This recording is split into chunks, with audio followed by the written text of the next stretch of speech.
Perkenalkan, nama saya Ridha Iqbal Firdaus dengan NIM 2022-11039.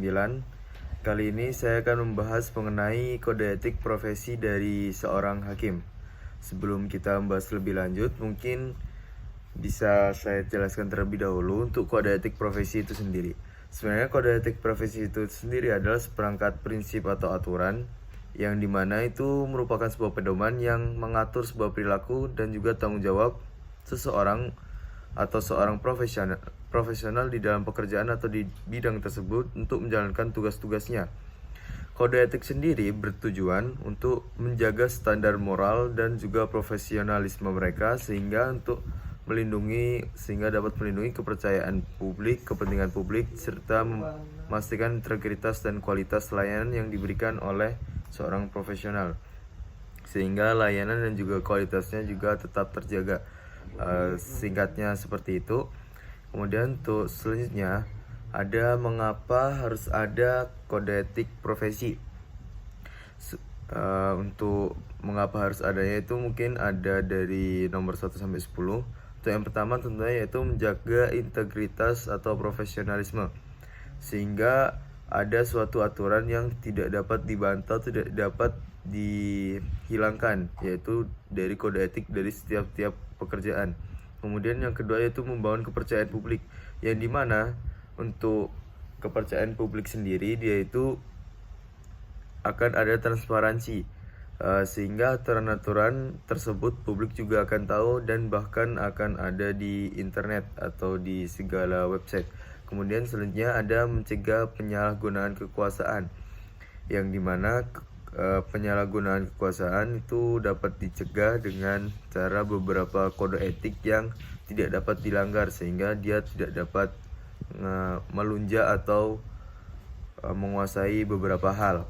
Kemudian selanjutnya ada nomor 4 yang dimana melindungi hak dan kepentingan klien atau publik, sehingga hak-hak dari setiap klien atau kepentingan publik dia itu bisa dijaga dan juga bisa dihormati, yang dimana hak dan juga kepentingan publik itu nomor 1 dari para profesional atau dari para pekerja tersebut dikarenakan mereka adalah yang membayar.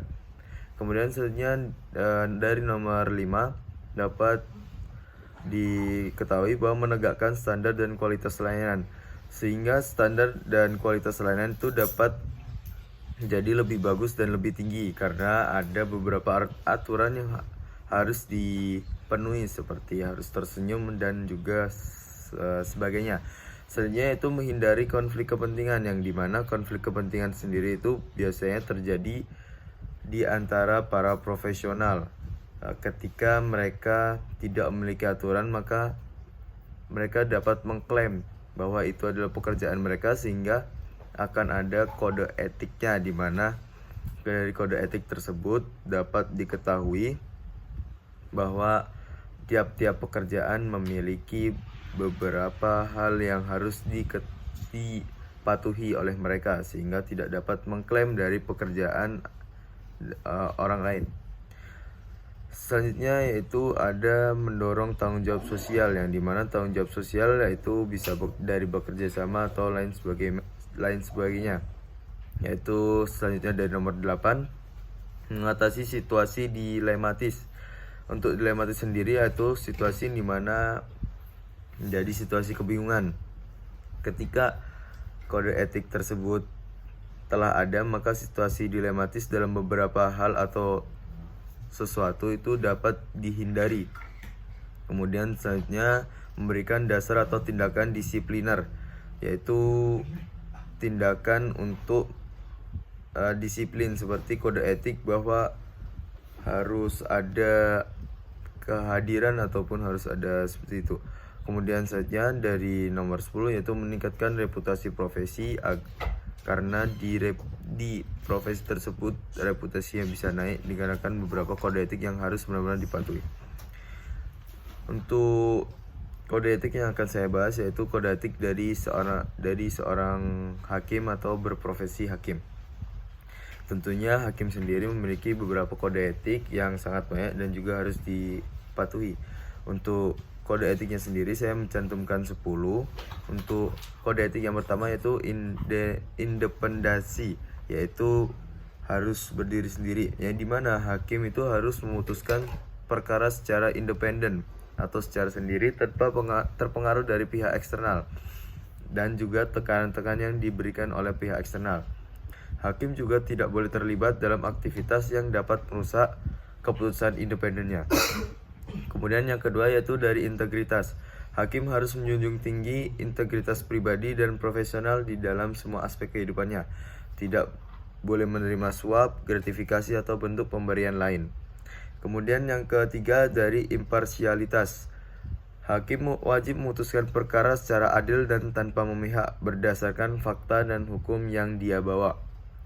Kemudian yang keempat yaitu kompetensi, yang dimana hakim harus menegakkan dan juga meningkatkan dan juga menjalankan tugas yudisial mereka, meningkatkan pengetahuan hukum dan juga kemampuannya.